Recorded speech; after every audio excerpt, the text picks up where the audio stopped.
So it's a pleasure to be having a session called Approaches to Economic History and the History of Capitalism. As the chair, we do believe that history is constitutive of how theory should be understood. And I do think that this topic can also help perhaps give insights on a question that emerged in the last session, which is ultimately how historical approaches can help advance critique.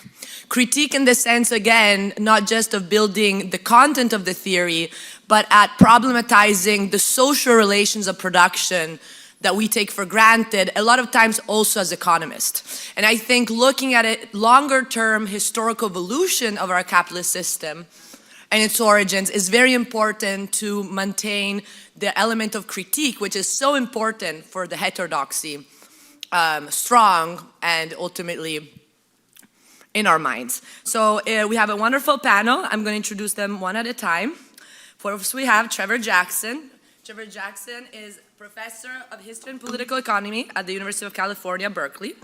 And his first book is Impunity and Capitalism, the Afterlives of European Financial Crises, 1690 to 1830. That was published with Cambridge University Press. And he has a new book coming out very soon with Norton, with Norton Press, with the title that is unclear yet still, but it's going to be certainly a great success. When is the next one coming out? End of this year. Okay, end of this year, so look out for it. Here we are, the floor is yours. Great, thank you, Clara, very much. Right, as she says, the title's up for grabs, so if one of you can think of a good title, let me know. Wonderful. Am I audible in the back to the other? Great. All right. Well, thank you to Clara and Scott and Bruno for the invitation. I'm very pleased to be here. And I especially want to thank Jisoo, wherever she went. I don't know if any of you have ever planned a conference, but it's an enormous amount of work. There she is.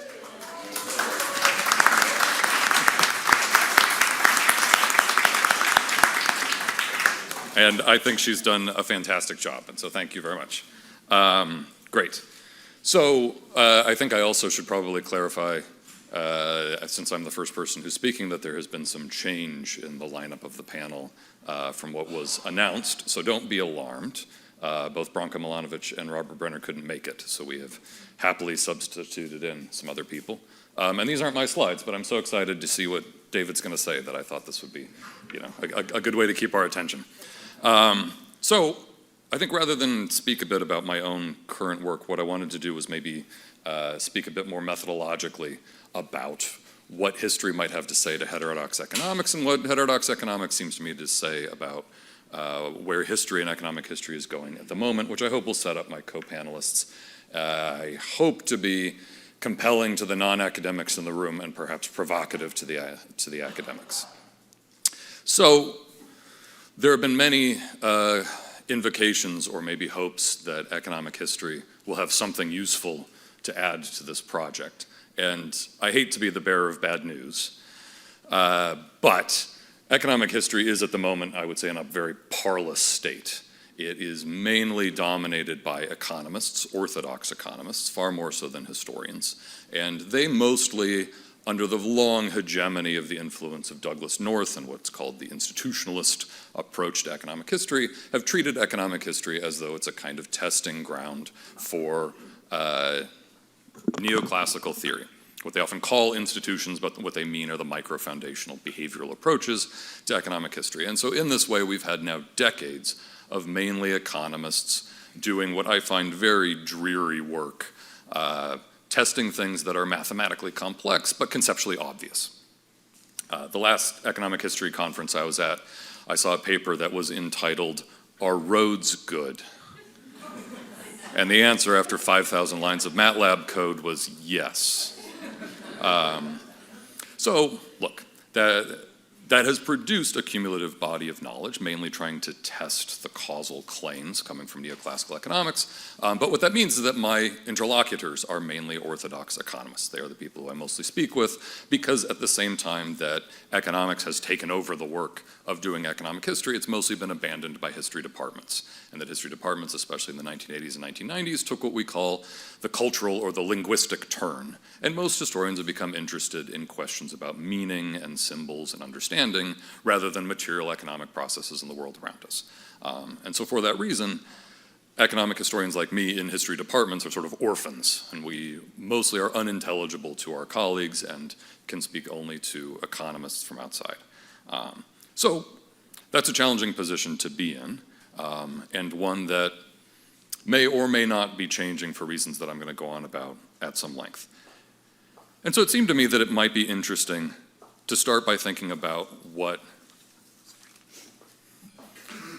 economic heterodoxy might mean right now, and what writing a history of economic heterodoxy and the role of history in heterodoxy might mean at this moment. Because it seems to me that we are in a moment of transition, that something is happening and has happened, and that specifically in the world of economic thought and economic policy, that many of the orthodoxies, especially around what you might call neoliberal globalization of the last decades, are being abandoned. Branko couldn't be here, but Branko has just had an article on his Substack to exactly this point.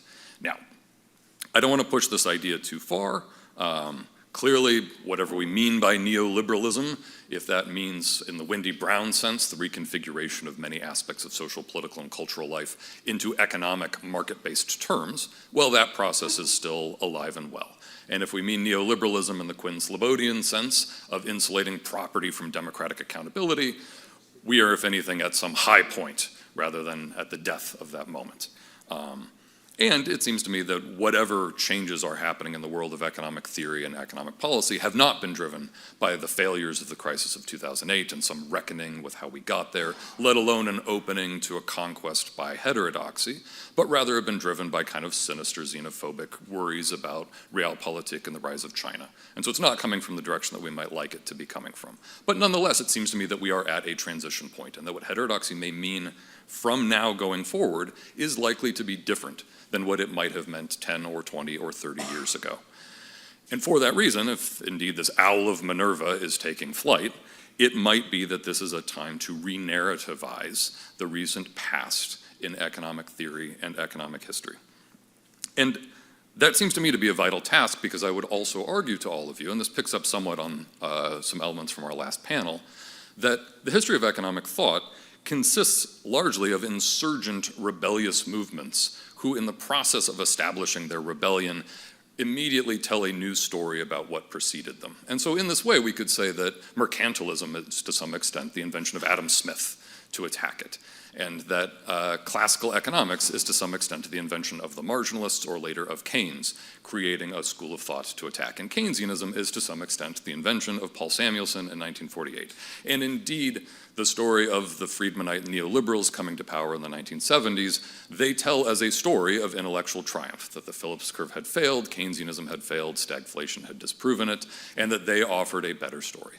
Well, I mean, there's an entire book by James Forder arguing that that's entirely wrong, and that when we look at the policy statements of people in the 1950s and 1960s, they are not expressing the things that Friedman would later claim they were expressing, and that we see this story emerging immediately in textbooks written by neoliberals arguing that this is why they have succeeded, rather than the story that they have succeeded through like a ruthless expression of naked class power.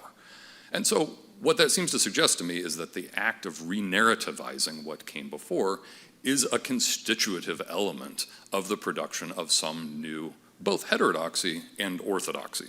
And I also think that in the development of the history of economic thought lately, we have moved away from a model that's predicated on a kind of Thomas Kuhn, Imre Lakatos story of paradigms that are overthrown, let alone an orthodox economic story in which economic thought is the progressive unfolding of greater truth and science. But rather, I think we're moving towards what I think I might pretentiously call a schismogenetic view of economic thought, which is to say, birth through schisms, and that we get a kind of proliferation rather than a linear succession. And so I liked Scott's model of the nonlinear course of economic thought.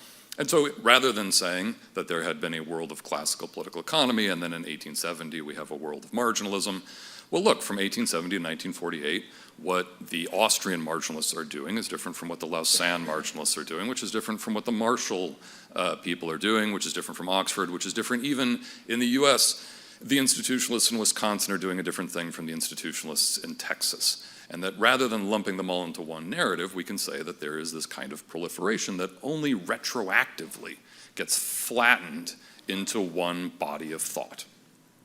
And I think for heterodoxy, that opens up some possibilities. Because it seems to me that heterodox economics has a different relationship to its own history than orthodox economics does. We've heard a great deal in the last couple of days about the utility or the need for returning to old books to understand our current moment, and that perhaps we need to understand what Piero Sraffa was saying in 1927. Perhaps we need to think about Joan Robinson, perhaps we need to think about Marx, perhaps Ricardo, and perhaps in order to understand those people, we need to understand everyone who came before them. Now that's a very different approach than what orthodox economists would say. Orthodox economists seldom cite anybody more than 5 years before when they are writing, because they have a scientist, or in their scientistic, you might say, vision of what they are doing, and that anything past is obsolete. Well, the recognition that the past is littered with useful tools is an advantage. It's an ability to draw on lost options, lost possibilities, right? A wider range of potential options. But it also, I fear, can be a trap. It can limit us into thinking that the past offers us the total set of potential options and might limit us in our ability to recognize and to think the new. And that I would suggest to you that what heterodoxy must mean from now on must be in some tangible way different than it would have meant in the 1990s or the 1970s. And I think that one way of approaching this, through this different vision of the history of economic thought, is to recognize that economic thought proceeds not through the pure intellectual conflict of ideas, but rather through struggles for resources and power. There are struggles for resources and power within institutions, within universities. The triumph of the marginalists at the end of the 19th century was absolutely co-constitutive with the creation of universities. And the people who were the leaders of the marginalist revolution were the first generation of university professors, who were economists as opposed to policy people, lawyers, commentators, etc. Right. I think we can recognize that this struggle for power, and a political struggle for power, is at the heart of what, in fact, this project is. So, one move recently in that direction has been something known as the new history of capitalism. This got a great deal of attention in the 2010s. It seemed to be the reaction to the 2008 crisis. There was some hope that it might bring back together history and economics after their long divorce, and it profoundly has not. If anything, I think it may have made matters worse. The new history of capitalism comes mainly from Harvard, led by Sven Beckert, and to a lesser extent elsewhere, Ed Baptist, Walter Johnson. This is something that has grown to great public attention. It's mainly focused on the histories of slavery and racism in the 19th century United States, which are important and valuable subjects, but are perhaps not the entirety of the history of capitalism. And as I think we're going to hear about a bit more soon, the history of capitalism as a field has chosen deliberately not to define what it means by capitalism. They view the idea of doing so would be exclusionary to different possibilities, but what that's meant is that there is no coherence. There is no coherence in what they're talking about. There's no political coherence. There's no methodological coherence, except insofar as their project is explicitly or perhaps anti-Marxist, and opposed to any degree of engagement with the past history of economic thought. And so I think that's led us into a dead end. I think it's collapsing as a force for bringing these things back together. And for that reason, thank you, for that reason, I think that there is also opportunity. I myself have found a great deal of interest among graduate students in what you might either call the history of economic life, meaning how people experience economic events on the ground, and on what you might call the social history of economics, which is to say the way that economics as a discipline is produced in these material struggles for power that I've alluded to. I taught a class on this in the fall, a graduate seminar. I had 30 PhD students the first day from 9 different departments, which I took as an indication that there was interest in this subject. Now, to move to the end, I say all of this because what I think I know from the history of orthodoxy and heterodoxy, not just from economics, but in general, is that most emergent rebellious movements tend to face 3 tasks. The first is that they need to define their objective, what they are trying to achieve with their rebellion or their heterodoxy. They also need to define their adversaries, including at a systemic and a structural level. And I think they need to define and dispute the distribution and redistribution of available resources. And it seems to me, from what I think I know about heterodox economics and from what I think I've heard over the last couple days, is that I think heterodox economics is perhaps strongest on the second point. It is very clear who is the opposition, especially at a structural and systemic level. Heterodoxy is very good at thinking at structural and systemic levels. I think the third point is in this moment of transition, that on the one hand, there is a positive story to be told about the available resources. The intellectual resources have never been more robust than they are now. The demand, especially from the student and graduate student and indeed public level, is very strong. The Che is one example of these new resources becoming available. My own university at Berkeley is one of 6 that got a pile of money from the Hewlett Foundation, I think hoping to save themselves from revolutionary justice. It won't work. Which is funding a center on political economy, which in turn is attempting to produce what they describe as alternative common sense to neoliberalism, whatever that may in fact mean. So perhaps material resources are advancing, but we also shouldn't fool ourselves that the access to policy making and to the levers of power has probably never been more inaccessible rather than it currently is. Right? And I also think that we are not yet at any degree of coherence about what the objective is. And I think that some of us over the course of the last few days have assumed that the objective is attempting to wrest control of the economics curriculum from orthodox economists. Right? And so is the goal that Harvard's Ec 10 curriculum should stop being Greg Mankiw's neoclassical book and instead should be Anwar Sheikh? The world would probably be a better place if that was true. But that's a different goal than trying to provide useful tools and useful histories to on-the-ground labor organizers, which in turn is a different goal from, say, trying to influence economic policy at all of the levels of cost-benefit analysis from the local school board all the way up to central bank policy. Those seem to me to be different objectives with different tools and different needs for resources. I tend to think of an objective because it's the one that I know and that I think I can actually affect at a curricular level, that I can train students differently. That must be a part of any of these goals, but it can't possibly be the end. So, I doubt, unfortunately, that the Friedmanite long march through the institutions is something that heterodox economists can reproduce. Pet billionaires are few on the ground for the left. And access to those kinds of institutional resources is structurally more challenging for us than it is on the other side. And, because I began as the bearer of bad news, I will also end that way, we also should be aware that the academic job market is in a state of structural collapse.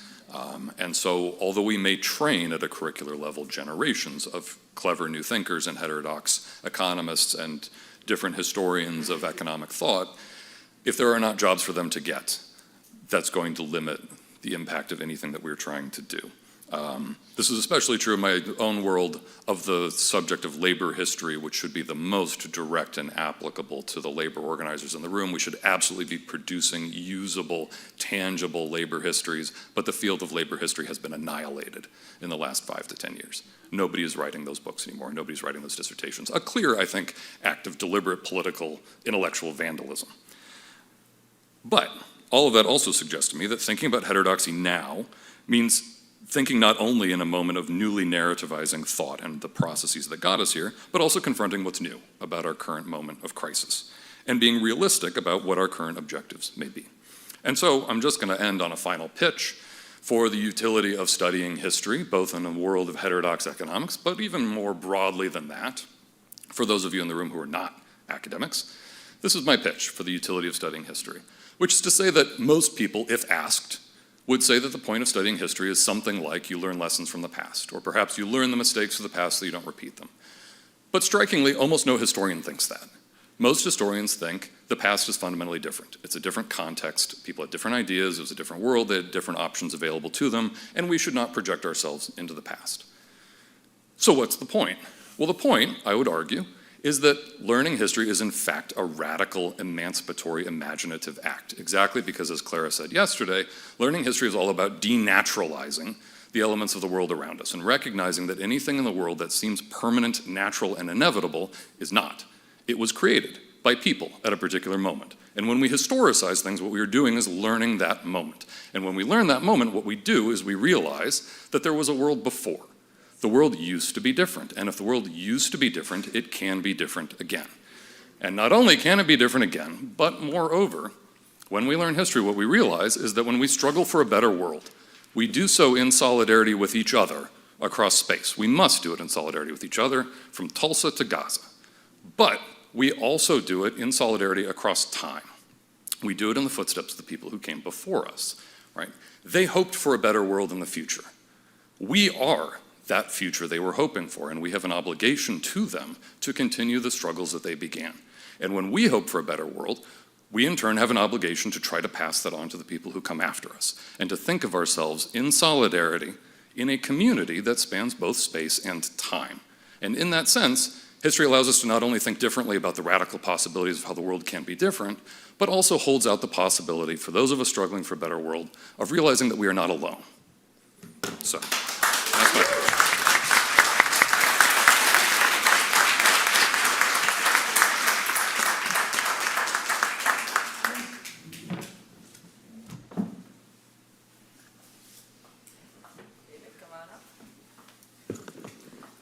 We have the pleasure of having David McNally with us here, chair in the history and business at the University of Houston, where he directs the project on race and capitalism.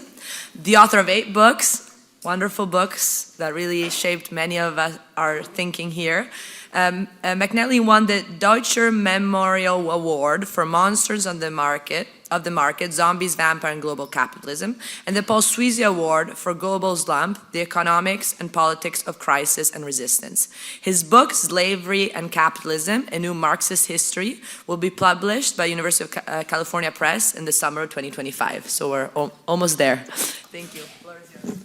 Wonderful. Thank you, Clara. And let me start by thanking Clara, Jisoo, Scott, Bruno. This is an amazing launch that you've pulled off. But I also want to say to everyone else in the room that we have an obligation to stand with them and to support their initiative.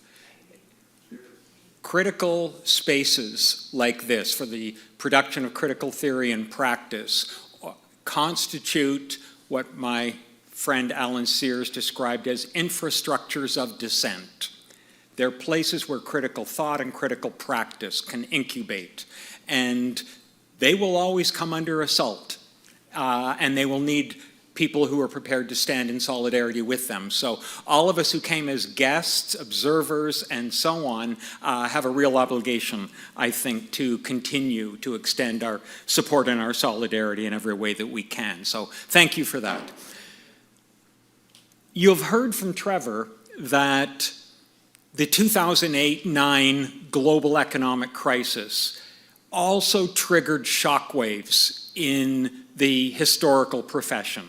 Historians all of a sudden discovered that they had no capacity to explain a momentous set of events associated with a global economic meltdown. That's a pretty major deficit if you're historians, because they recognized that this was a turning point, and we're still living through the after effects of the global slump of 2007 to 9. As a result, the turn that Trevor rightly described as the new history of capitalism emerged.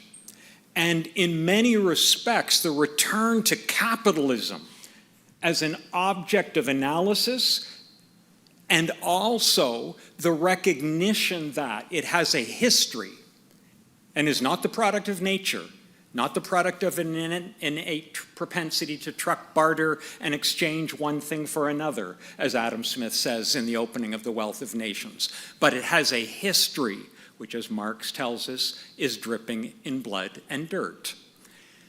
My biggest problem with the new economic history of capitalism is that the blood and dirt is generally missing. The reason for that is an obsession with financial instruments that has run through the new history of capitalism, so that, as one pundit has put it, we are offered a capitalism without blood. And a capitalism without blood is a capitalism without the laboring body. And if Marx's critique of political economy is about anything, it is about the return to the laboring body. It is about centering the laboring body in the production of value as the heartbeat of the system. And this is why the concepts of labor power and living labor are absolutely indispensable foundations for everything that passes itself off as any kind of Marxist political economy analysis. So the book that Clara mentioned that I have coming out with the University of California Press, Slavery and Capitalism, is an attempt to intervene in this debate to clarify the stakes and to recenter the production of global commodities by an enslaved workforce as what was foundational to New World slavery. You'll see it, I call it a new Marxist history because I'm actually taking on a lot of ostensible Marxists. This is a debate within Marxism as well. And I'm also trying to insist that to do this project properly, we need to rehabilitate key classics of what has not always helpfully been described as the black Marxist tradition. But here I'm speaking particularly about C.L.R. James's magisterial account of the Haitian Revolution, the Black Jacobins, and W.E.B. Du Bois's great account of the Civil War in the United States, Black Reconstruction in America, which advanced the provocative and I think, if anything, still yet underappreciated claim for the general strike of the slaves as the key to the triumph of the Union in the Civil War.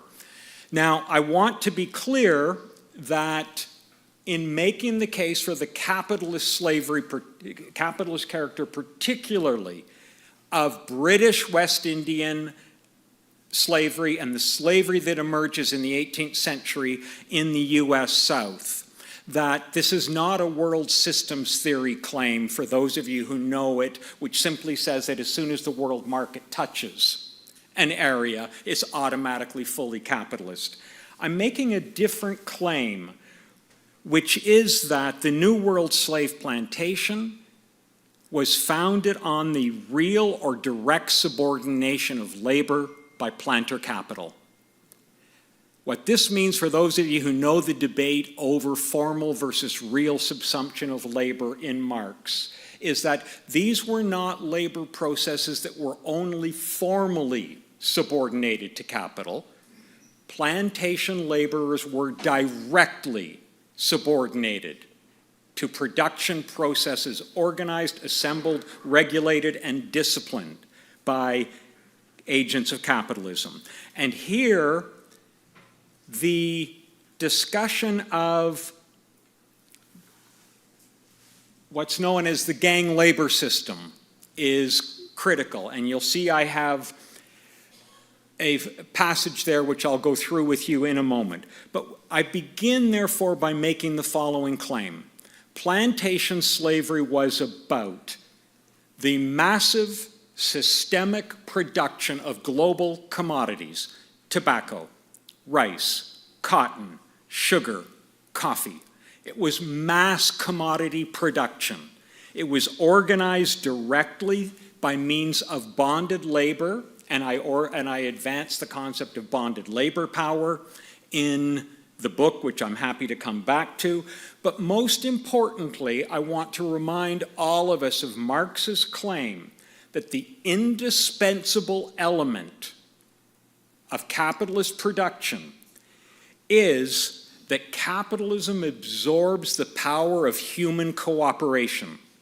If you look at Marx's famous chapter on cooperation in Capital Volume 1, he says that this is the immense productive power that capital harnesses, the powers of human cooperation.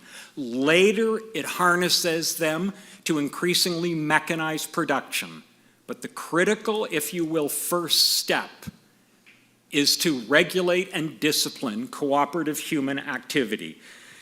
Give you one quick passage from Marx, quote, "Capitalist production only really begins when capital employs a large number of workers on an extensive scale and yields relatively large quantities of products. This," Marx says, "is a new productive power, which is intrinsically a collective one, but it is organized under a system that is purely despotic."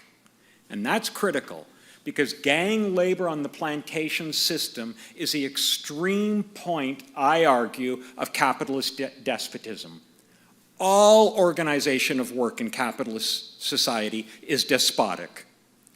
It is all authoritarian command system structures of labor and mobilization of labor power. So this passage, which is from William Dixon, Letters on Slavery, talks about the movement of bonded workers through the field in unison, and he says they begin and finish a row of holes. This is, in this case, cane holing for sugar.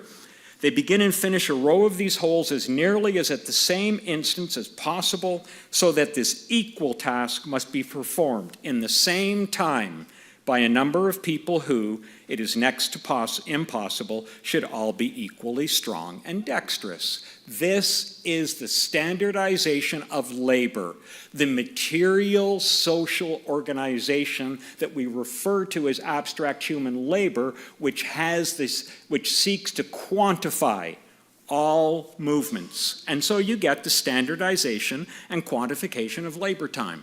It used to be common for historians to say, the two institutions which institute bells to regulate time discipline were the factory and the school. The problem is they left out the plantation. The plantation was regulated in precisely the same way, with bells, horns, and so on. And in fact, some wonderful historical research has shown us that watches and clocks were actually more widespread through the US South in the 1830s than they were through the North. That the use of bells, whistles, and clocks and mechanical devices for the keeping of time was actually more widespread there.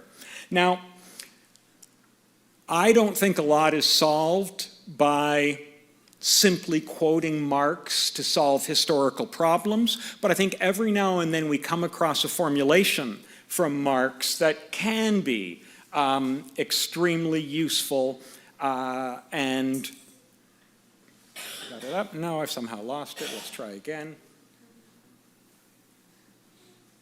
There we go. The price that is paid here for the slave is no more than the anticipated and capitalized surplus value or profit that is to be extracted from him. Now, I'm not going to take you through this. Marx is here talking about what regulates the price of land. And he essentially says, you capitalize the rent. If it's 5%, you stretch it out over 20 years to get 100%. I'm massively simplifying.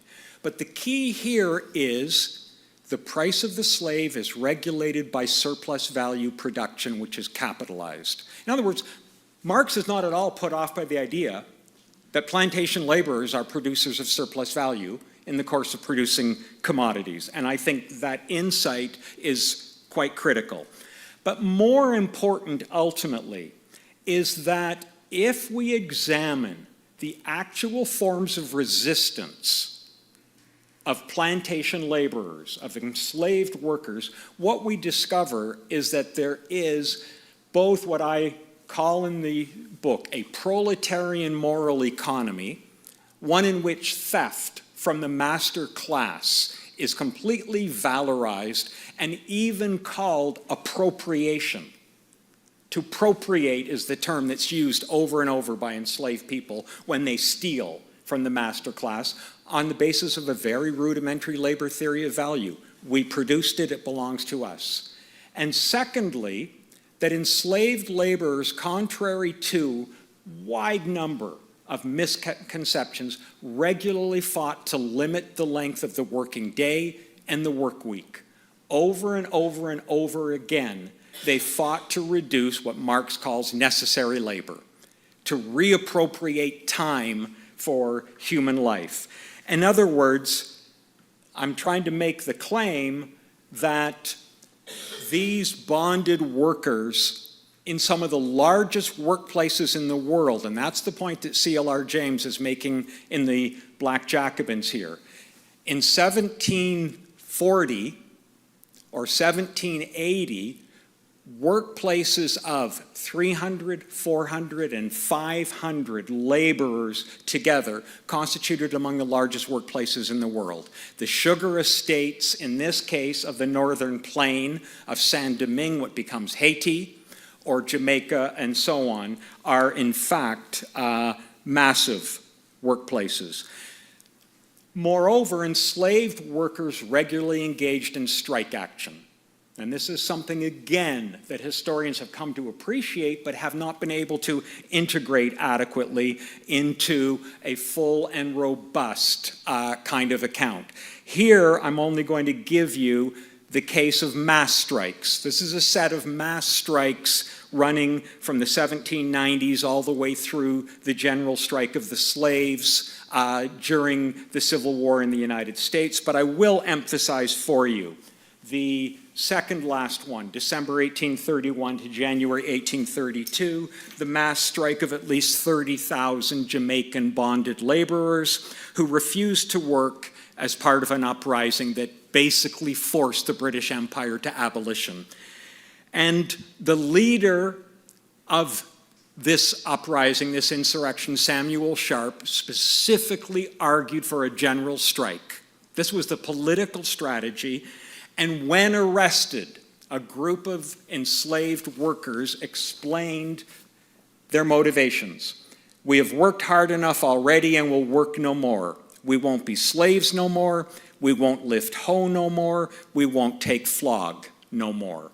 In other words, the general strike had become an instrument of mass struggle and mobilization, and what W.E.B. Du Bois does with his marvelous claim that effectively the Confederacy in the United States was broken by the withdrawal of hundreds of thousands of workers from the plantation system. The key thing being, of course, that to strike also means to escape. You have to leave. You have to physically depart because you're bonded. Labor power. And that's what we see, and of course, as historians know today, about 200,000 former enslaved men enter Union forces, predominantly the Army, but also nearly 20,000 into the Navy. And Du Bois's claim is this breaks the back of the Confederate economy and is the key to the defeat of slavery. I want to make one final point as I draw this argument to a conclusion. If this is the case, then not only are we saying that New World slavery was part of the capitalist mode of production, but it follows that these struggles of enslaved workers were an integral part of the history of the global working class. We need to reintegrate this history into global labor history. Global labor history has been developing as a field, but this dimension of it has been left too far behind. In 1789, there was an uprising in Santana, Brazil, very much like some of these that I've put up here. The workers, the enslaved workers, set 19 conditions for returning to work. One of them included workers' control of the means of production. They were only going to return if they controlled the mills, the boiling houses, and so on. They also demanded Friday, Saturday, and Sunday off from field labor and from work in the mills and the boiling houses. And they, explaining it, they put in their list of 19 demands that this time would be claimed, quote, to play, relax, and sing anytime we like. I just want to suggest to you that that too is an indispensable vision when we talk about a society beyond capitalism. When we talk about a vision of an emancipated society, the idea of human beings being relieved from toil sufficiently to have time to play, relax, and sing anytime we wish ought to be part of our vision. Thank you.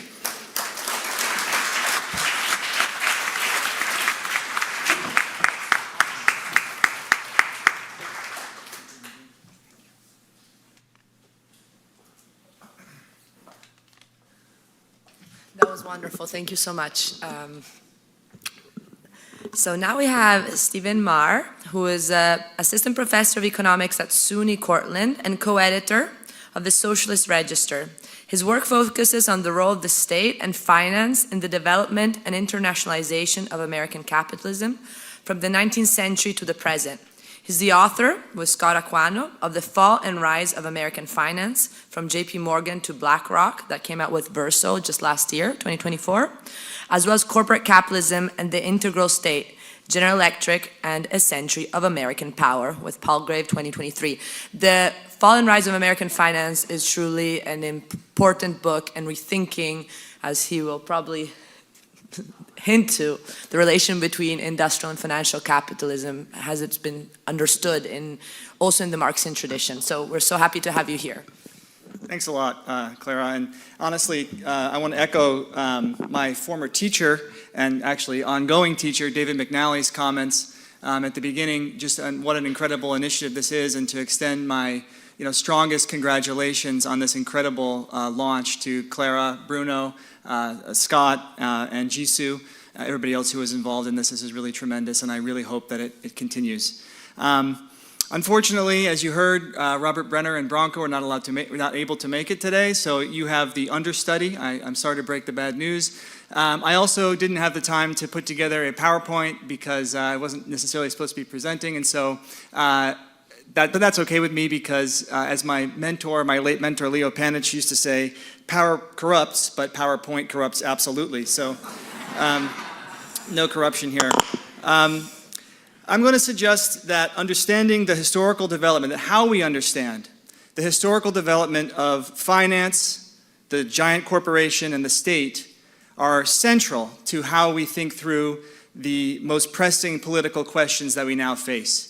And how we understand the role of finance and how we understand the role of the corporation in having changed and impacted, interacted with the development of capitalism over time has a huge bearing on how we understand the political task that we now face.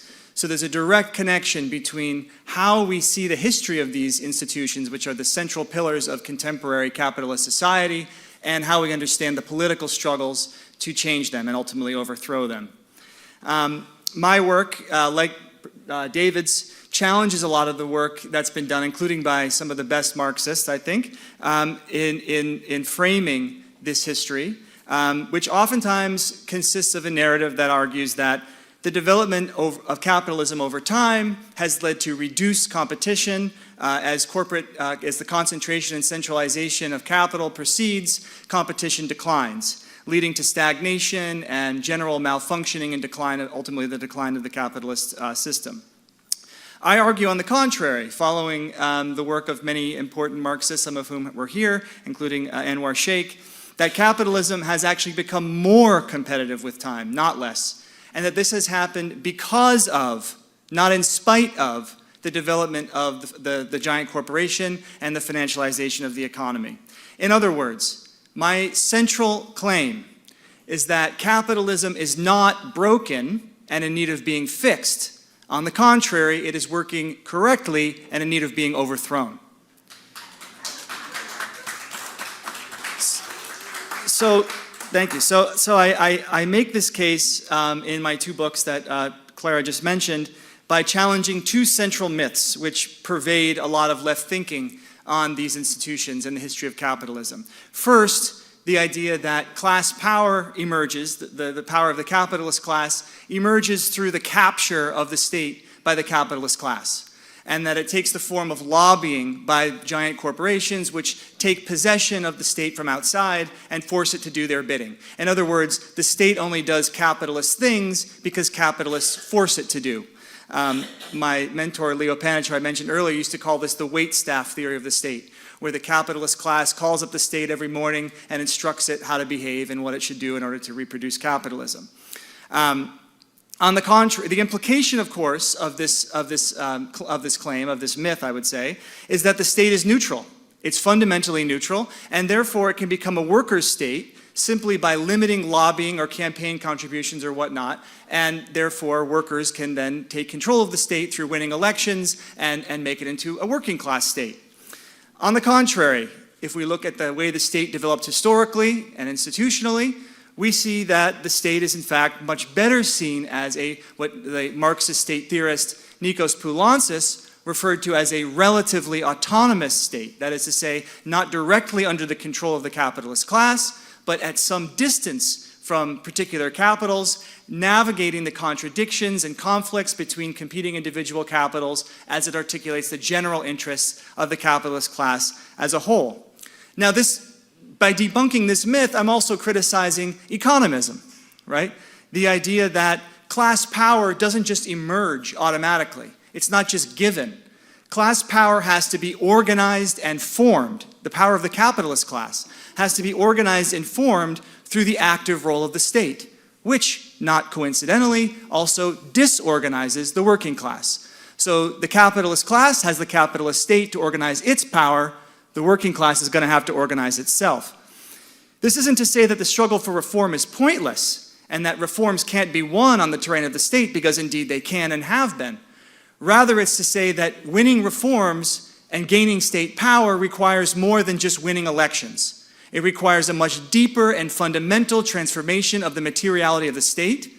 And I think the current efforts being undertaken by Elon Musk and the far-right government that's now come to power in the United States are somewhat instructive in terms of the kinds of transformations of the state that are possible and indeed necessary, albeit from the left, should the left come to power.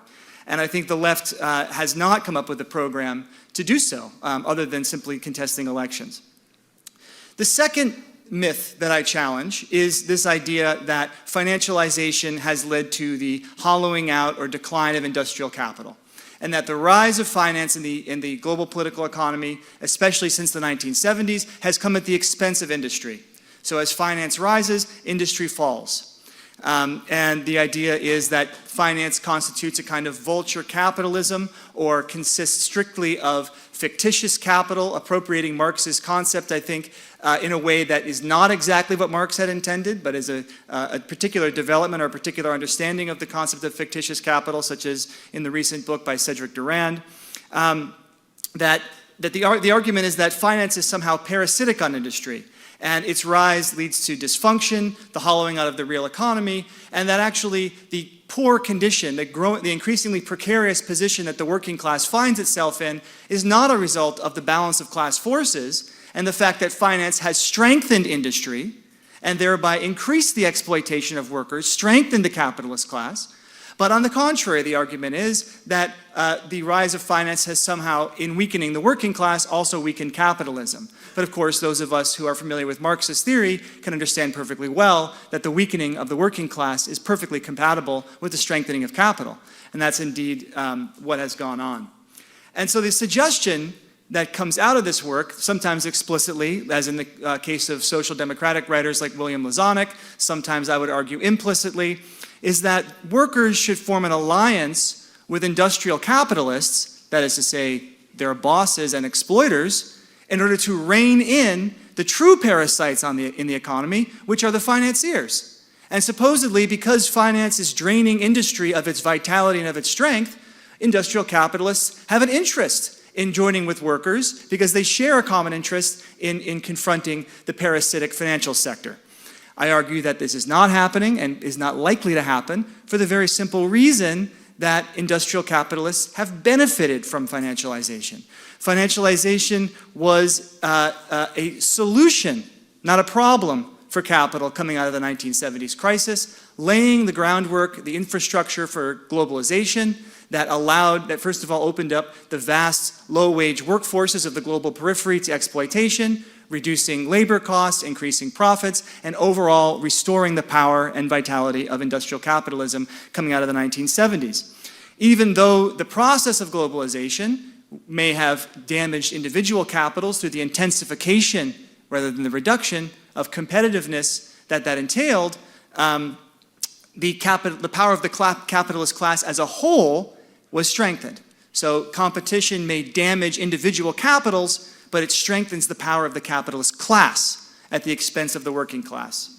And I argue that this, in my recent book with Scott Aquano, The Fall and Rise of American Finance, I argue that this competitiveness, this intensified competitiveness of capital in the current period, has been reinforced, not challenged, by the extreme concentration and centralization of corporate ownership in the post-2008 period in the hands of the big three asset management companies, BlackRock, State Street, and Vanguard, who have become the most powerful institutions in contemporary finance.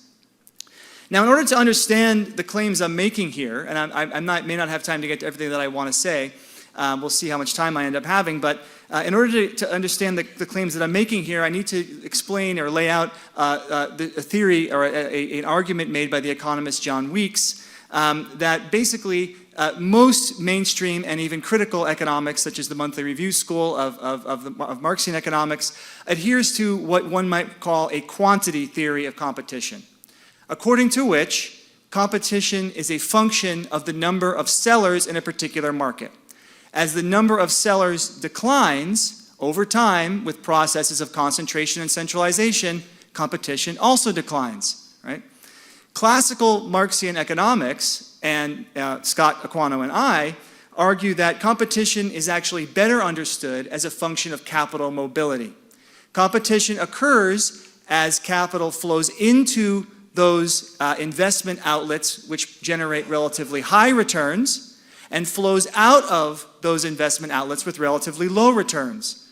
So as capitalists are seeking to maximize their profits, they invest where the profits are, and they allocate their investment to those sectors where profit rates are the highest and pull it out of those sectors where profit rates are the lowest. Now, the large corporation is the most mobile form of capitalist organization. It is most able to allocate investment as cheaply as compared to other possible ways of organizing capital across space as well as across sectors. So the large corporation then is more, not less competitive. Similarly, the development of the financial system in the United States since the 19th century. In our book, we start with the days of the robber baron J.P. Morgan, and we carry the argument all the way up to the current moment with the rise of the asset management companies. And we show how the development of the financial system has increased the mobility and competitiveness of capitalism. First integrating the national market in the United States in the 19th and early 20th centuries, and then ultimately facilitating the global integration of the capitalist system at an international scale, whereby the entire planet has come to be integrated into one singular global capitalist system.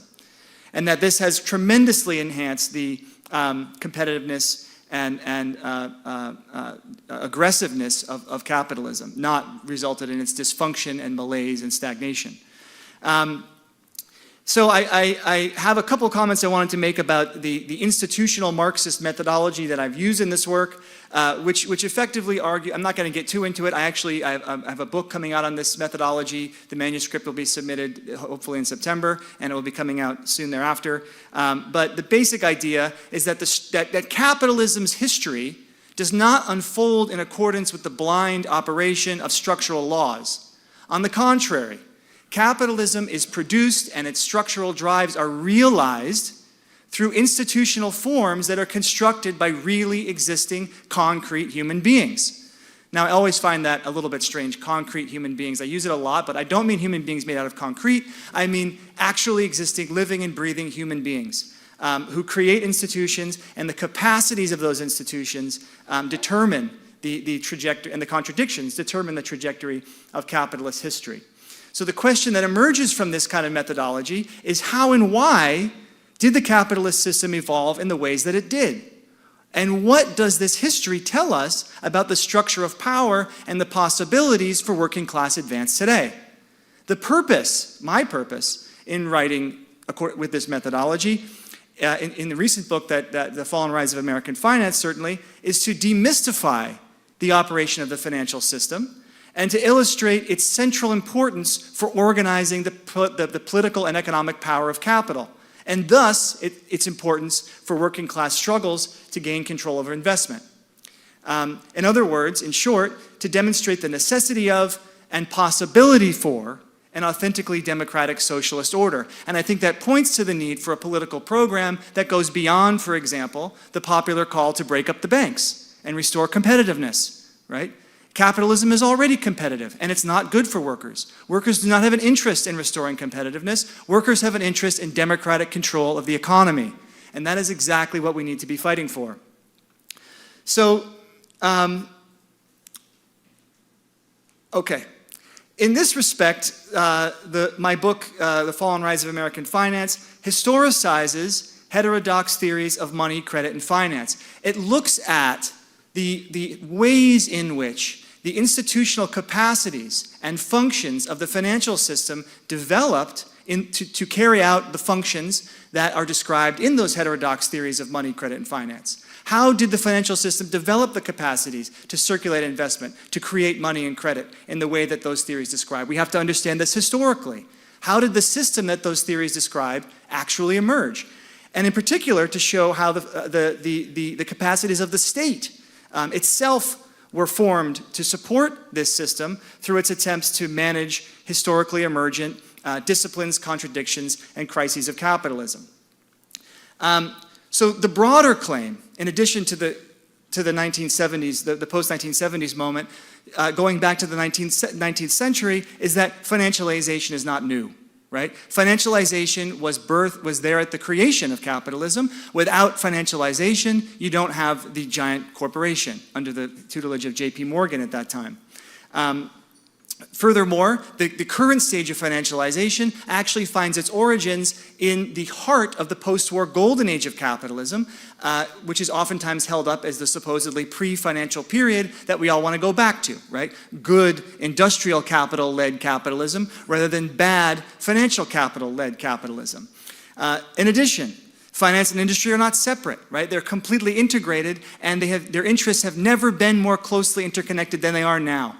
So there is no currently available social democratic class compromise that is on the table for workers. We need to confront the entirety of the capitalist class who has shared interests in perpetuating globalization and maximizing the exploitation of working people. Class compromise strategies simply aren't going to work. The problem, in short, that we face, just to conclude, is capitalism itself. Not finance, not monopolization, not the political corruption of money in politics. We need to take on capitalism. And the social democratic compromise that is so often dreamed of, that we can return to, where we can form partnerships with industrial capital to limit financial predation, is not available to workers today. And this isn't because of a lack of structural economic space. Profits are at record highs. There is certainly the capacity in the system to support higher wages for workers. Understanding why the social democratic compromise is not on the table, therefore, requires that we look at the historical and institutional reality of capitalism, the shared interests of capitalists in perpetuating globalization and exploitation. It is this impasse, the impasse of social democratic politics and the delegitimation of capitalism that has followed from the impasse of social democratic politics, along with the failure of the left up until now to provide a real alternative to capitalist exploitation and environmental destruction that is currently responsible for the dangerous shift toward neo-fascism that is now happening. And so I think these historical lessons couldn't be more pressing for the left as we try to think through what we're going to do about it. Thank you.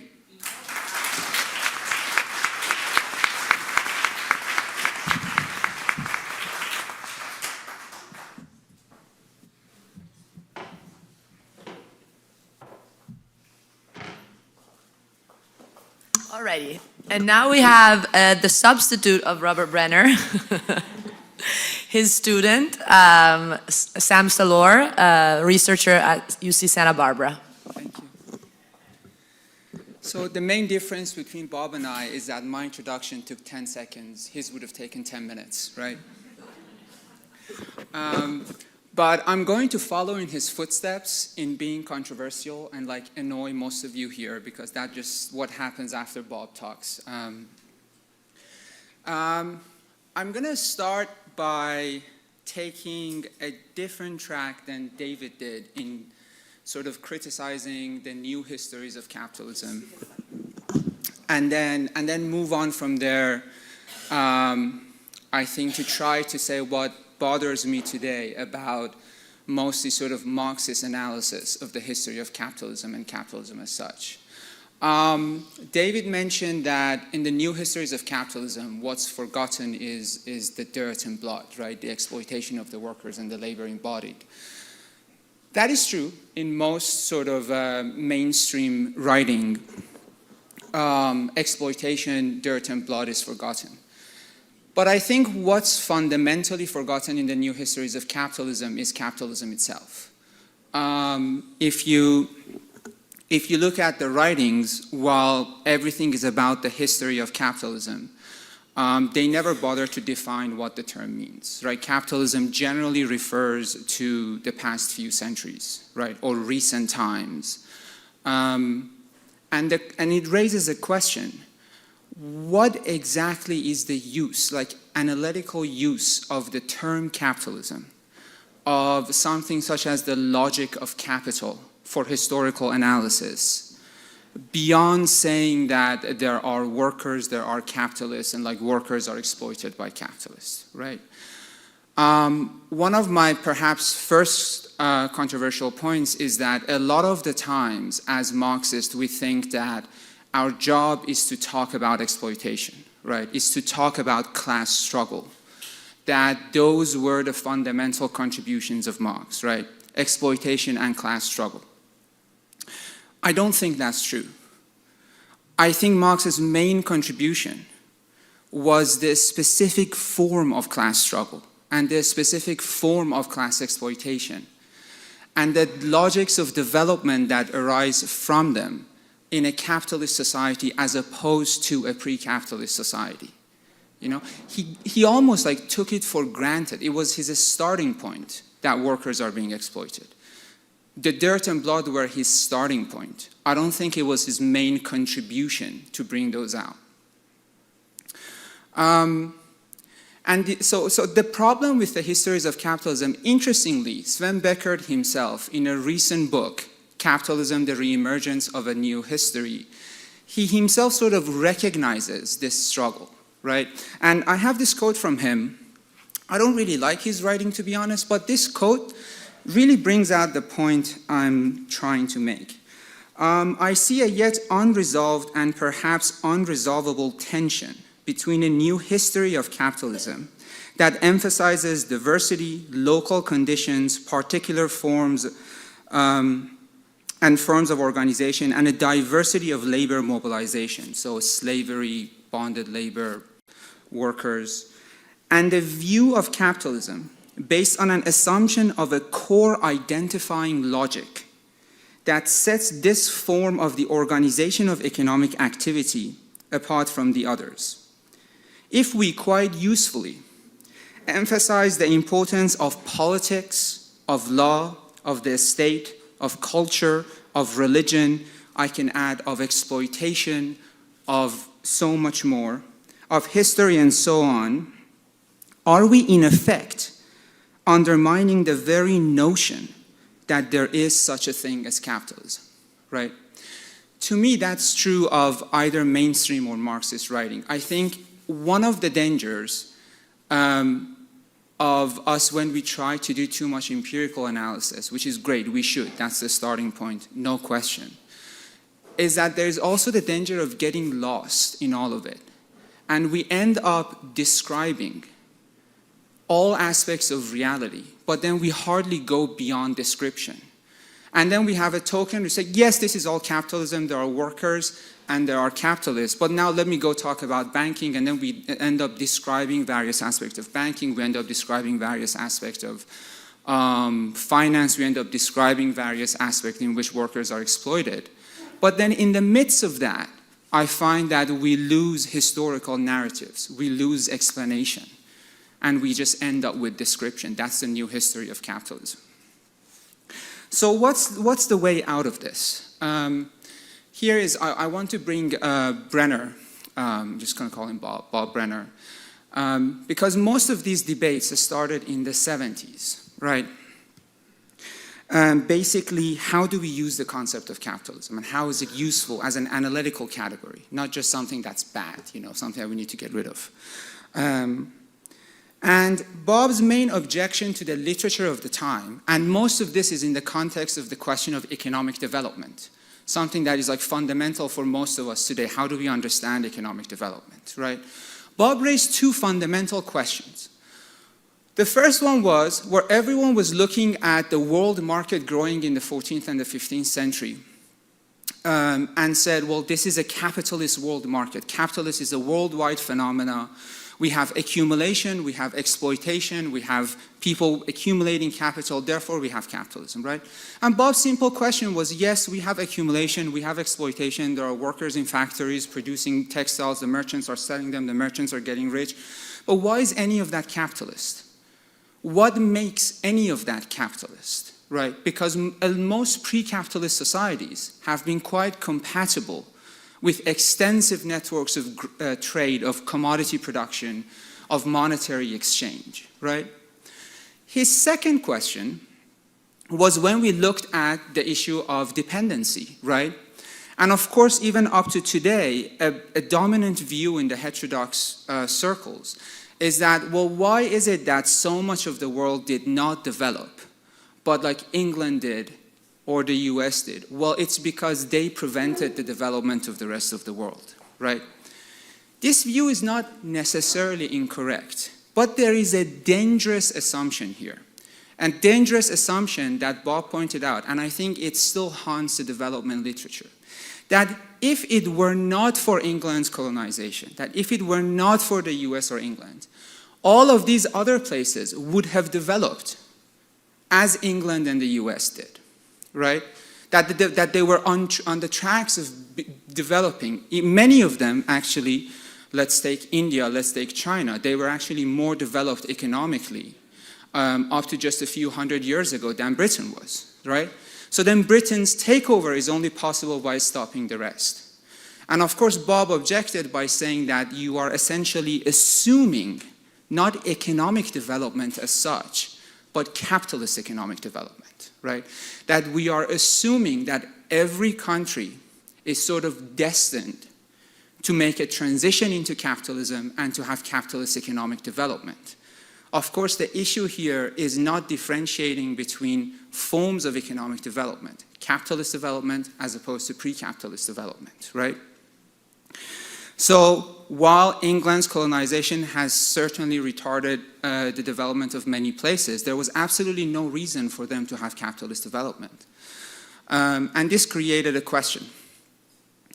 Essentially, two spaces for theoretical development came out of these two objections of Bob. One is, clearly there was a disagreement on what capitalism even is, if it's not just about accumulation of wealth, right? And given that most of these people have already read Marx, reading Marx and then constantly reinterpreting value theory in different ways was not enough.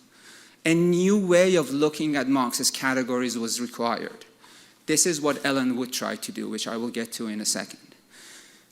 The second issue was, if we cannot equate development as such with capitalist development, the immediate question was, and the world market is not necessarily capitalist, well, how did capitalism come to be? This is, of course, the famous origins debate, right? The debate existed before Brenner, Morris Dobb, Sweezy, Rodney Hilton. But Bob picks up the debate, and of course the debate is now named after him, the Brenner debate. And Bob's fundamental reformulation of Marx in this regard was that for Marx, what was the distinguishing feature of capitalism was neither commodity production as such or monetary exchange, was this specific form of surplus extraction, i.e. the specific form of class relation, not class struggle, but the structure of the class relation within which class struggle happens in a specific form that distinguished capitalism from a pre-capitalist society. And then Marx later on wants to show that commodities and money and even capital, while they existed before capitalism, under capitalism they become forms of this class relation. This is why in a footnote in volume 1 of Capital, Marx says, what distinguishes me from classical political economy is that I theorize commodity, money, and capital as forms of value. They are value forms. Value itself referring to this class relation, right? So then the key, what was the historical consequence of this perspective? Was that in order to find capitalism, looking at money and commodity is not enough. We need to find where the class relation changed and how did that happen, right? And I find today when, for example, if you look at a lot of literature on the development of East Asia, the development of China, the development of a lot of other places, what we look at is industry, finance, money, commodity production, all of which is great. But we rarely look at the class relation itself, right? And I think there is a lot of danger here if we forget the question of transition when looking at the question of development. Because what if we end up with these situations that don't really exist in our categories, where you can have extensive development, but no capitalist class relation? And then it also becomes very dangerous in historical analysis when we immediately go on to use Marx's categories for analyzing development, when we have not yet established whether or not capitalism exists. So then, how do we further categorize or understand capitalism? Here is when Ellen Wood comes in. She emphasizes a few points that what is the meaning of the relation of surplus extraction or exploitation changing? She says we need to understand basically two things. I have 1 minute, so I have to be faster. She's going to shout at me if I go for more than a minute. She says that key things that change from pre-capitalism to capitalism are that market opportunities turn into market imperatives, meaning that either a capitalist or a worker, you are dependent on the market. You are under the subject of market imperatives. And that's basically, to me, what Marx meant by value theory. Furthermore, she says, extra economic or political coercion of the peasantry turns into the economic coercion of the working class, right? And I'm going to end by just saying the objections to this view, and I think those objections are problematic. The main objections to this view have been, if we think of capitalism as economic as opposed to extra economic coercion, as market imperatives, how do we make sense of the extensive history of colonialism and overt forms of political coercion, let's say by the British? How do we make sense of racism? How do we make sense of the exploitation of women at home, none of which are economic forms of coercion? And the way people have tried to solve this by abandoning those concepts, by abandoning capital as a form of economic coercion, right? Whereas, and I'm going to end here by saying that the solution here is not to say, well, these historical facts don't really fit that pure understanding of capital. Therefore, we need to change our understanding of capital to somehow incorporate everything under it. I think the solution is to understand that colonialism, male domination, racism have existed throughout history. The question is not to expand the logic of capital, but to ask, what are the forms of colonialism, slavery, imperialism, racial domination, gender domination under this now a specific mode of surplus extraction, right? So the question of forms here is integrated into historical analysis, sort of maintaining the logic of capital as Marx described it, I think. Thank you.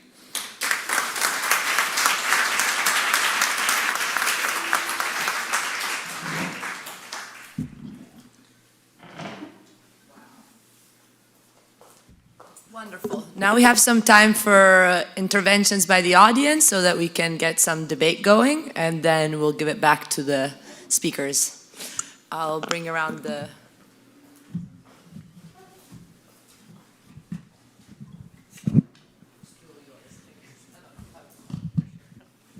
Let's see. Okay, let's go for those who have not spoken yet. So Maher, you want to present yourself? Stand up if you can. Hi. Hi, my name is Maher. I'm a student at UMass in the PhD program, economics. I know you should never ask historians to speculate about the current moment, but I was wondering if you would be willing to do so anyway. So I was wondering, I guess it's a question addressed to all of you, but I mean, maybe mostly Stephen. I was recently reading Lenin on imperialism and was kind of trying to make sense of that moment of World War I, the imperialist wars, and how he obviously describes it in relation to monopoly capitalism. Then I was thinking through, why didn't we in the 70s see imperialist wars as the solution to, you know, a crisis of profitability? Why did we see that solution of, like, you know, financialization and what would you obviously critique as a concept, but subordination of labor, you know, by ever-intensifying competition, as you would explain it. And then what is the current moment going to bring? Are we going to see a return to some form of imperialism? How can we make sense of that if we don't believe that monopoly capitalism is a good way to understand the current moment? I don't know, if you guys could speculate on the current geopolitical configurations. Thanks. Then we had a question here. Come closer. Sure. Bryce Rossler, Freedom Road Socialist Organization. I'm glad that the last speaker mentioned Ellen Myskin's Wood's book, but when I speak to other workers about capitalism, something that often comes up is the idea that capitalism is some sort of inevitable end stage of humanity and or a manifestation of human nature.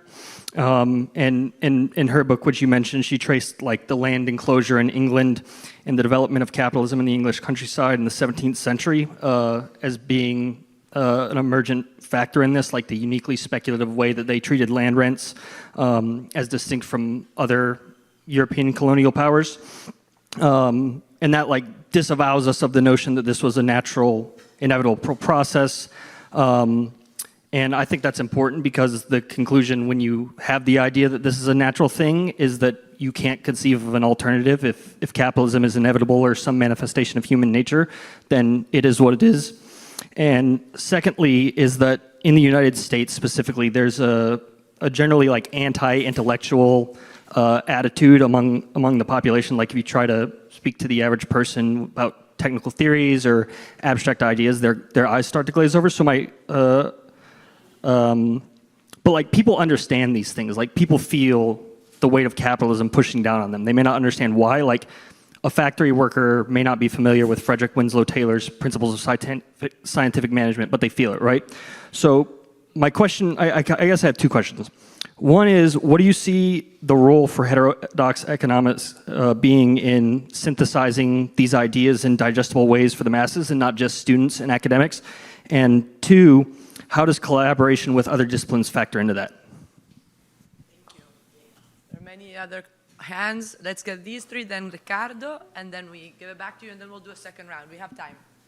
This will be the first one. Hi, my name is Panos Soukalis. I'm a student in philosophy at the New School and a fellow in the World Inequality Database in Paris. So my background is in economics.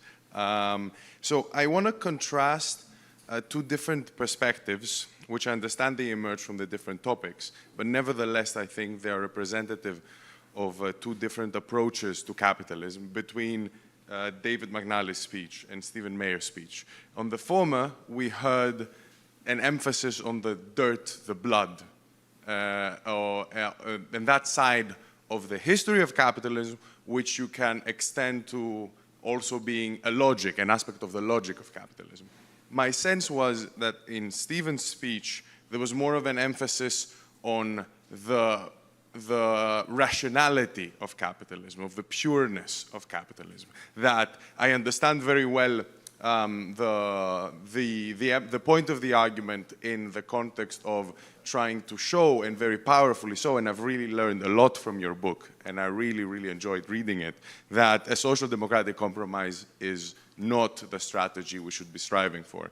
But I want to ask primarily Stephen, but the rest of the panel as well, don't we lose something by emphasizing that only the rational side of capitalism, that also capitalism is not only, it's not only that we want to overthrow it, to work against it, because it works perfectly by its own standards, it's also stupid sometimes. It's also irrational very often. And for instance, in the context of the state, I wonder that, I think that it is a very powerful argument to show that the state works with a relative autonomy from capital, but works to further the interests of capital and to bridge over all of the contradictions of capital, even if liberal democracy works perfectly. So that's a very powerful argument. But at the same time, liberal democracy does not work perfectly. Like, it's, especially in this country, it's a joke very often. So that dirty, you can say often bloody as well, aspect of capitalism, that irrational aspect, especially in the context of climate change. Like if we talk about capital accumulation, what about the way that capitalism contributes to the own demise of human civilization at the moment in a highly irrational way? How does that perspective factor in to your narrative? Thank you very much. Thank you. I'll grab the mic while it's here. I'm Anna Pick. I'm a grad student in economics, also at the New School. I have a question actually for David in particular. I was very interested by your presentation. I was thinking as you were speaking and also staring at this timeline about some insights from Black feminist scholarship on this issue, and I just wondered if you could comment. First, that the enslaved person is actually both producer and commodity and therefore has a unique relation to the value and production process. Second, that enslaved women have a unique relation to the labor process in the sense of enforced reproduction and the removal of children. And third, that some of the most important practices of resistance to slavery, as emphasized by Hartman in particular, as practiced by Black women as well, in the everyday experience are actually invisible and happen in the shadows. For example, hiding, shirking, secret rituals, collection of funds, etc., escape, secret intimacies and relationships. I just wondered how you would integrate those insights into global labor history. Great. So I'm going to last two questions, then we do a second round. We have we do one Talha and one Riccardo. Who wants to go first? Riccardo?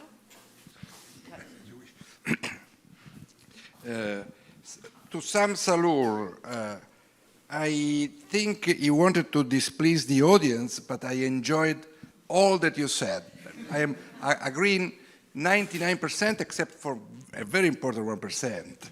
That is, you can't divide value and money. So going towards a full, real analysis, I think it's a problem. But for the rest, I agree completely. To Stephen Maher, it's a minor point, but I know Cédric Durand. And I don't see him in what you said. You know, the point is to recognize that the relationship between finance or financial capital and industrial capital is functionary and contradictory. So you can't divide the two things. The real point, and I close with this, is on the first part of Stephen Maher, the methodological part, that I enjoyed very much, and the attempt is again to link the sessions. Piero Sraffa in 1927, when he started to think of the book, he said, what should I do? I have to go through history in reverse, fare la storia a ritroso, the history of economic thought backwards, from the present to the past. It is the opposite than the continuous view. It is to show how present theory came to be reached, showing the difference and the superiority of the old theories. This was actually the style of Italian thinkers like Napoleone, Graziani, but I think many, many others. And what is intriguing in this approach is that you can't do economic theory today without at the same time doing history of political economy and the reverse.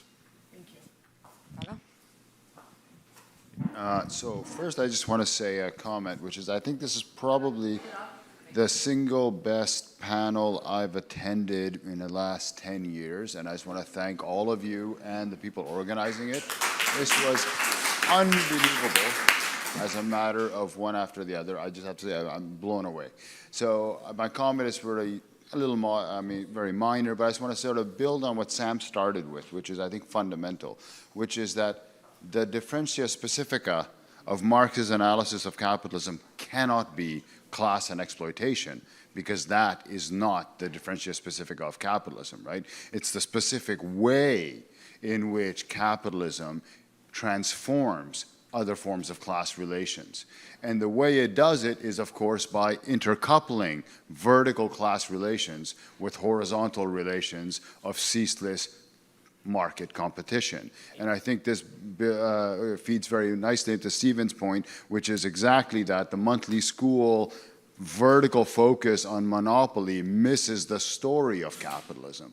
And I just want to sort of, so I'm very sympathetic with all this, but I just think we should name that the reason people always go back to a vertical understanding of capitalism is because once you intertwine the vertical and horizontal, both as a matter of agents of transformation and the critique of transformation and the program of transformation become much harder. But I think that is what has to be named and put on the table.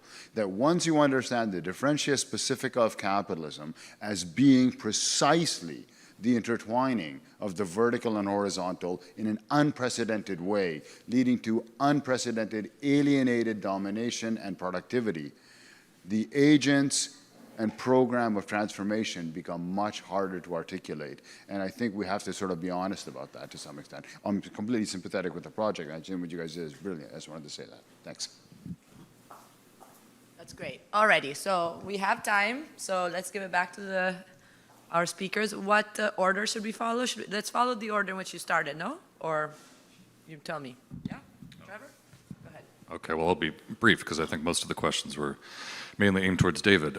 So I think the only thing that I'm going to specifically respond to is the question about how to translate these theories to explain them to regular people, and I sort of mentioned that, I don't know, American workers might have a strain of anti-intellectualism, and I actually think that that's the wrong approach. And I think that very much from many of the conversations from yesterday, which is to say, I think it's a mistake for us to approach non-academic workers and community organizers from the perspective of saying, I know what your problem is. I read it in volume 3 of Capital, and I've figured out, I've figured out the transformation problem, and so I'm going to tell you what your problem is in a way that you can understand. I actually think that the correct approach is to ask them what their problems are and what they need, and to listen to what they say, even if they are people who you might think you are politically opposed to, because they might speak a very different idiom from heterodox economics, but almost certainly they hate their boss, and almost certainly they hate their landlord, and we know for damn sure they hate their health insurance company,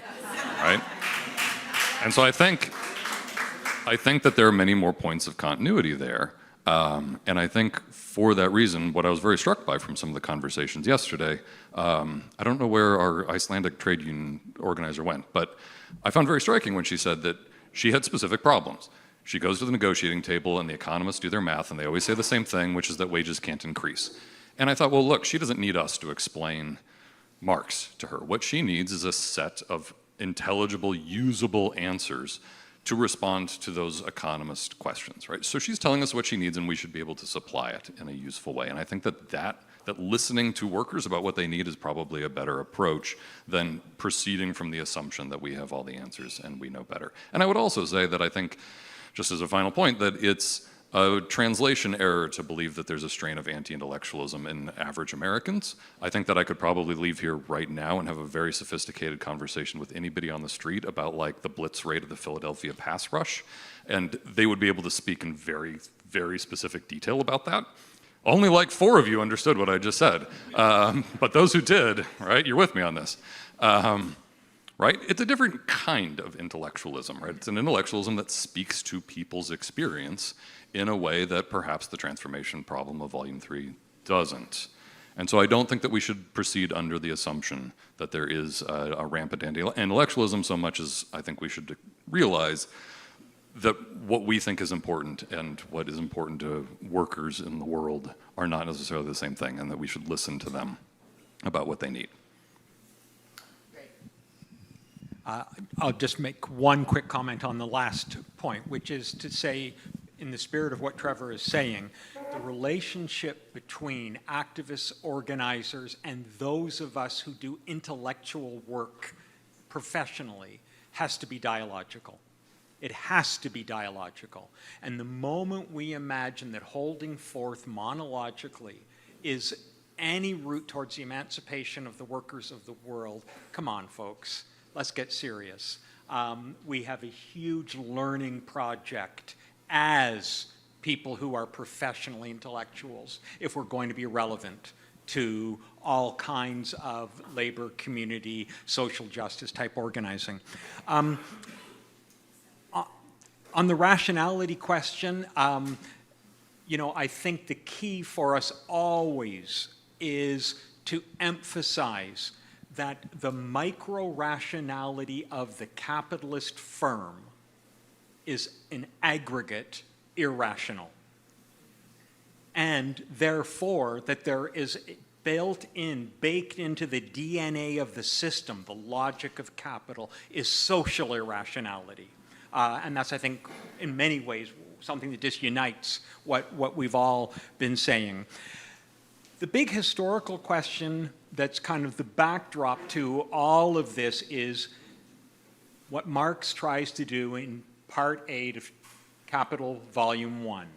The origins question, the primitive accumulation of capital, or, as I think Ian Angus correctly gets it, when Marx gives a famous speech to a group of workers in London, and he calls it originary expropriation.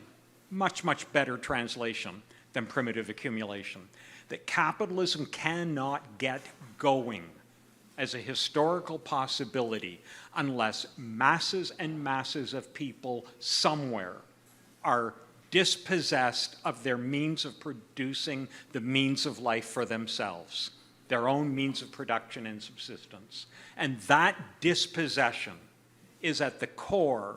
Then you have to have that unique social relationship in which Mr. Moneybags meets on the market people who are dispossessed of means of producing for themselves.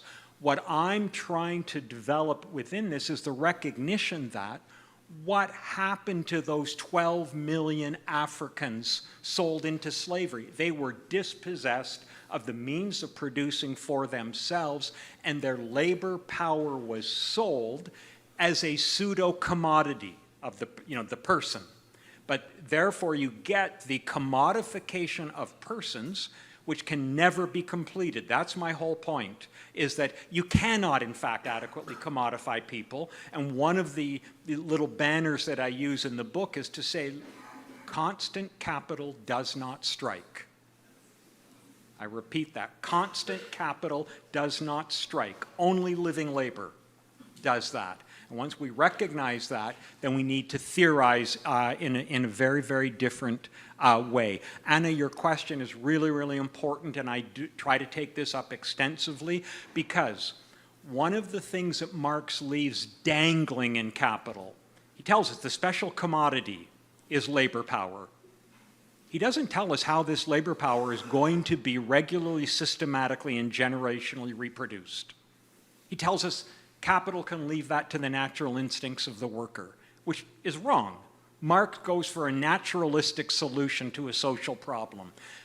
Social reproduction theory within Marxism, sometimes known as Marxist feminism or Marxist social reproduction theory, has come in at exactly this point and said, what about those labor processes that produce labor power? Some of them are socialized, teachers, healthcare workers, daycare workers, and so on, and many of them remain privatized in private households. But that is an integral part of the reproduction of the working class, and so theoretically, we have to be able to address that. I tried to do that in the study, mentioning some of the people that you've mentioned. whether I'm adequate to the task is I leave for all of you to decide if you actually take the time to read what I have written on it. Final point was the first question on the current moment, and because I don't want to overtake my time, I will simply say this. I believe that neoliberalism has been in a disintegrating moment since the global crisis of 2007 to 9, but that it remains chaotic and incapable at this moment of establishing a robust new accumulation regime.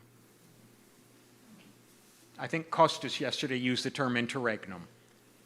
But the interregnum can just be chronic chaos and disintegration that's constantly trying to re-scramble itself to hold together. And so Trumpism is one set of responses to those disintegrating tendencies of the neoliberal accumulation regime. We don't know where they lead. Now, on imperialism and rivalry, my view, Lenin's right about rivalry. His explanation doesn't fit our world, okay? But he's right about rivalry. His particular explanation about the export of capital and all of that, no. It's not gonna hold to explain our moment. And at the core, we need to get always at the core question. When Trump is after tariffs, forget the playing around with fentanyl in Canada and Mexico and all of that. That's the sideshow. China. It's a US-China rivalry because there has been, over the last 40 years, a new center of global accumulation has emerged. And what the US state and ruling class is most preoccupied with is the US-China rivalry, which is why Trump's moves are actually continuous with Biden's.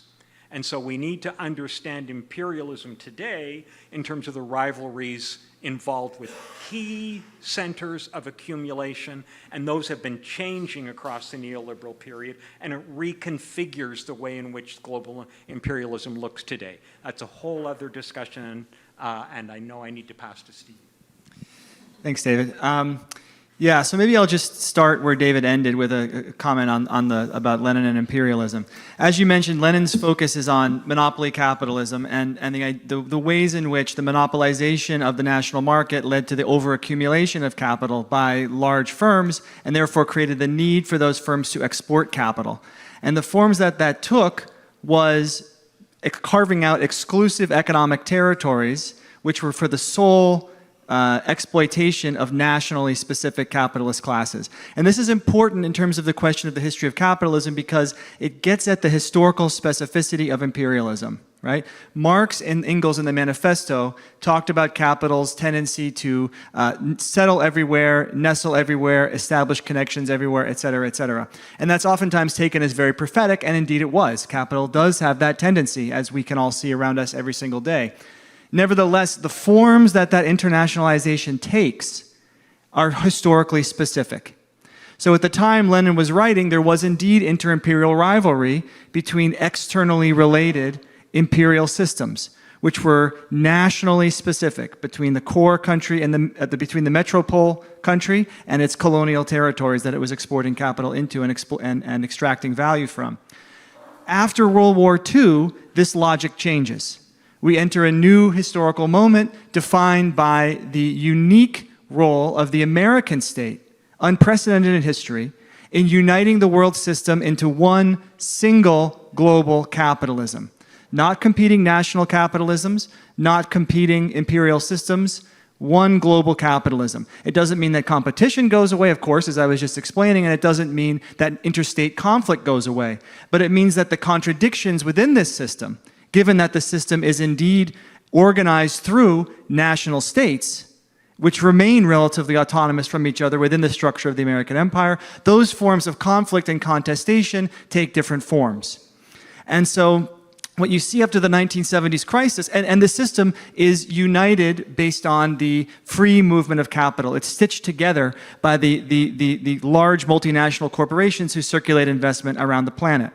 In fact, if you look, a huge proportion of global trade, something like over 60%, depending on what numbers you look at, actually consists of the movements of value within multinational corporations.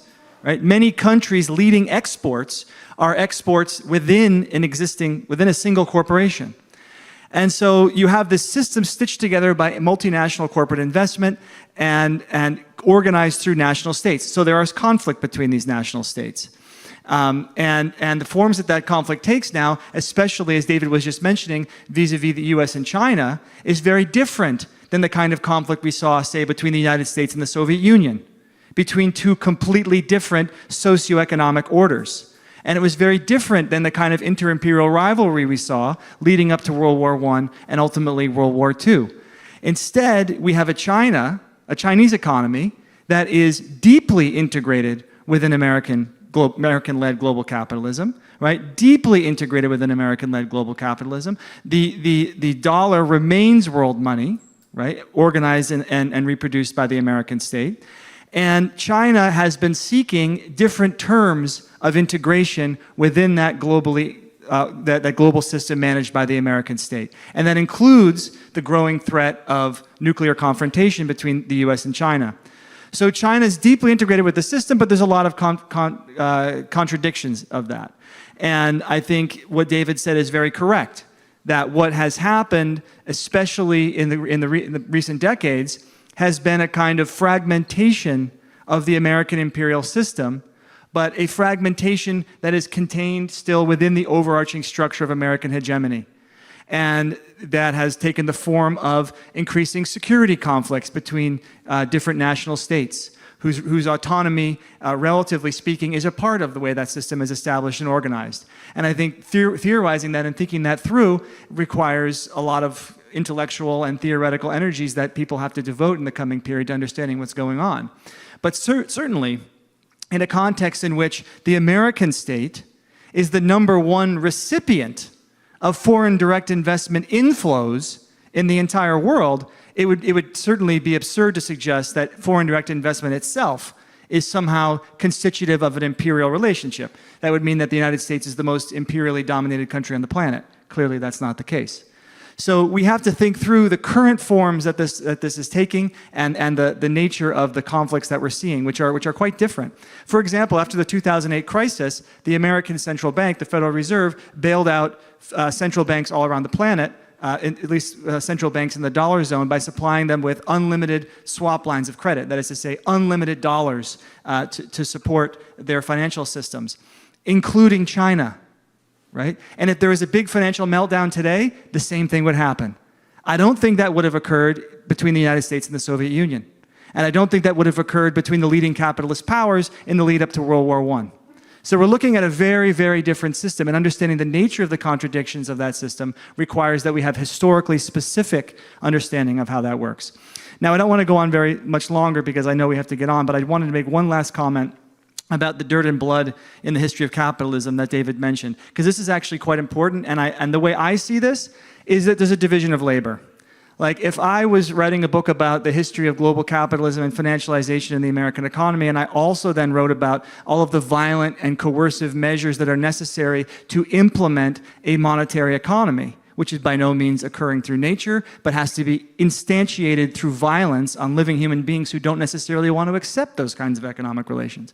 Or, of course, as we all know, the American empire could hardly be said to be bloodless in its rise, which was a condition for the free mobility of capital internationally and the competitiveness that I just was referring to.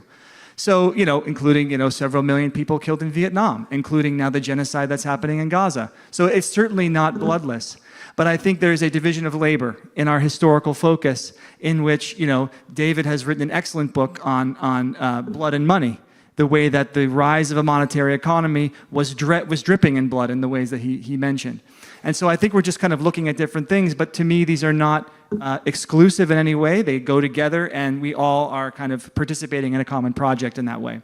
One last point about capitalism being stupid. I really like that point, because capitalism is really stupid. But I think this is kind of how I see the difference between Ralph Miliband and Nikos Poulantzas in a way, for those of you who are familiar with this relatively arcane debate in the history of Marxist thought. Ralph Miliband says, look, the capitalists control the state because the capitalists are in the state, and they're connected to the state, and they know people in the state. Nikos Poulantzas says, you know what? Even if they're not, it doesn't matter. It doesn't matter, because they don't have to be. The state is a capitalist state even without that.